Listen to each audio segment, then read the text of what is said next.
समय की बात है। सरयू नदी के किनारे एक ब्राह्मण अपनी पत्नी के साथ रहता था। उसकी एक लड़की थी और एक लड़का था। सारा परिवार बड़ी खुशी से मिलजुल कर रहता था।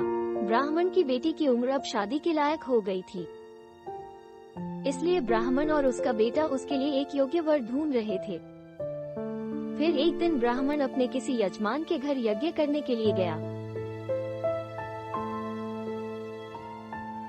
उसका लड़का पढ़ने के लिए गुरुकुल चला गया। माँ और बेटी दोनों घर पर अकेले थे और घर पर बैठकर आपस में बात कर रहे थे। तभी दरवाजे पर खटखट हुई तो ब्राह्मण की पत्नी उठकर दरवाजा खोलने के लिए गई। दरवाजे पर एक युवक खड़ा था। वो शक्ल से बहुत ही बुद्धिमान और प्रतिभाशाली दिखाई दे रहा था। वो प्रतिभाशाली युवक ब्राह्मण की पत्नी को बोला, मैं काफी दूर से आपके नगर में आया हूँ और काफी थका हुआ भी हूँ।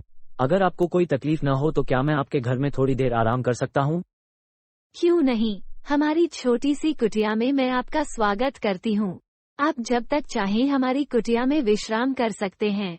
फिर ब्राह्मण की पत्नी उस युवक को लेकर अपनी कुटिया में आई और उसको एक कमरे में बिठाकर बोली, आप यहाँ विश्राम करें, मैं आपके लिए कुछ खाने की व्यवस्था करती हूँ। फिर वो युवक चारपाई से उठकर एक गलीचे पर बैठ गया और खाने की प्रतीक्षा करने लगा। ब्राह्मण की पत्नी उसके लिए गर्मा गर्म खाना लेकर आई। वो युवक काफी भूखा था, इसलिए बगैर समय गवाए वो खाने पर टूट पड़ा। उसने पेट भर के खाना खाया। खाना खाकर वो काफी संतुष्ट हो गया। अब वो कुछ समय के लिए सोना चाहता था। वो जैसे ही चारपाई पे बैठा उसे नींद आ गई और वो काफी देर तक सोया रहा।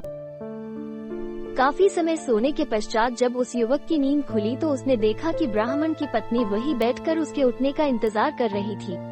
वो ब्राह्मण की पत्नी को बोला, आपका बहुत बहुत धन्यवाद। आपने एक अजनबी को अपने घर में सोने के लिए जगह दी।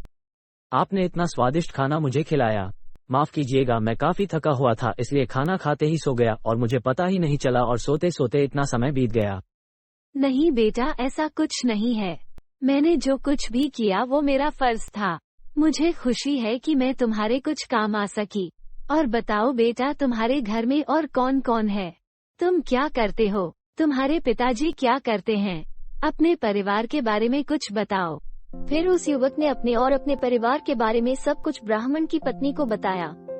उसके और उसके परिवार के बारे में जानकर वो बहुत खुश हुई और उससे प्रभावित होकर बिना सोचे समझे ही उस युवक को बोली, मैं तुमसे और तुम्हारे परिवार से बहुत ही प्रभावित हूँ बेटा। मैं आज ईश्वर को साक्षी मानकर तुमसे यह वायदा करती हूँ कि मैं अपनी पुत्री का विवाह सिर्फ और सिर्फ तुमसे ही करूँगी।